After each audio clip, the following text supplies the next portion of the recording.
Hey y'all, back out here at Gurley, Alabama. There's a rock quarry here that's got plenty of broke stuff for me to play with.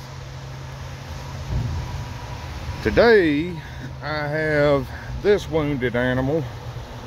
It's a Komatsu PC 390 with, yep, it's a Esco bucket again.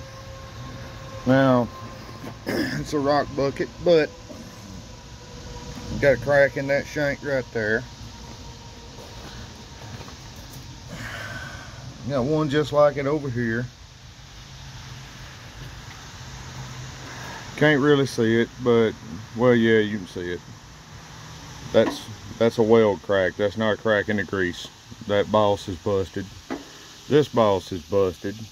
And this whole seam right here, all the way across, is busted. So, yeah, she's a track hoe. She's been doing track hoe stuff. That boss is busted too, obviously. Alright, now I got her all gouged out and cleaned up. She's ready to start putting some passes in. And I figured it'd be a good time to go on ahead and tell you that that's one reason why I always gouge a crack is you never know the actual thickness of your metal unless you're the one that put it together without gouging it.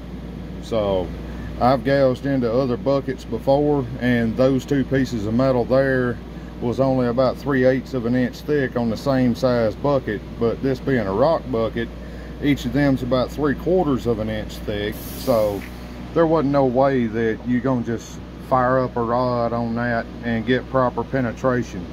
Speaking of that, got to introduce you to two of my favorite tools. One is the wash tip on the torch. Now, I prefer that over an air arc or arc gouger, whatever you want to call it, because when you're washing out a crack with that and you run across another crack, it's very evident. You can see it and you can chase that one down too. Air arc and arc gouging, whatever you want to call it, I've used that in the past on other stuff and it works, but it's a whole lot harder to find a second crack, and a lot of times there's a second crack. Now, my other favorite tool is my buddy the needle scaler here, and I use him a lot because honestly I flat out hate grinders. Grinders throw sparks. Sparks make me itch. I don't like to itch. So if you get to where you're skilled enough with those two tools right there, you can almost eliminate the need for a grinder, especially on this heavy equipment repair stuff. Alright, that crack's fixed, filled up, got more weld on it than it's ever had before. Now it's time to move on to these. So what I'm going to do is I'm going to blow all that grease and dust and junk off of them, tack them in place with the pin in, and then I'm going to go on ahead and take the pins out and use the end of the boom as a crane to flip this bucket around so I can just weld them flat. Well, I tell you what, this thing's got enough crack to make Hunter Biden jealous. Okay, it took entirely too long to release this contraption from the other contraption that it was tied to, but y'all can see real good now. Both these pin bosses is cracked. I tacked them to the plate before I took the pins out, so they're in position where they are to be. All I got to do now is gouge out around them and weld them up.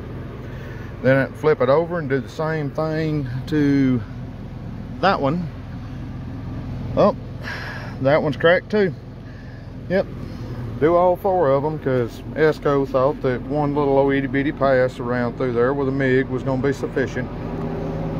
They were wrong. Just so everybody's clear on this process, this one here I had to completely take all the tacks loose, but I'm fixing to tack it back together and then finish gouging it once I move these clamps out of my way. That one there, I was able to leave the tacks and gouge in between them. So once I got something in between them tacks, I'll gouge where the tacks are and they'll get welded up all the way. Now I got them bosses welded out all the way with enough weld to actually secure them. And I fixed that crack too. Fixed all that undercut that Esco decided to leave behind. I don't know what they got going on over there. Biggest name in buckets that I can think of, and they're the company that if you touch that plate with a hard face rod, you just voided the warranty on your bucket. So they should know their stuff, but apparently not. Well, now that I got it flipped over, you can see that a whole lot better from this side. Yeah, that's a pretty good sized pin, and it's just been chewing on that bucket. All because somebody thought that a single pass was enough to hold that extra reinforcing boss in there.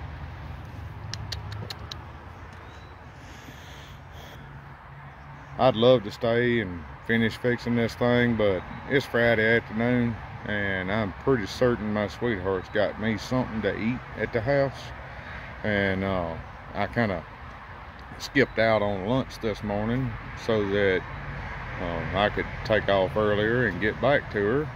So that's what I'm gonna do.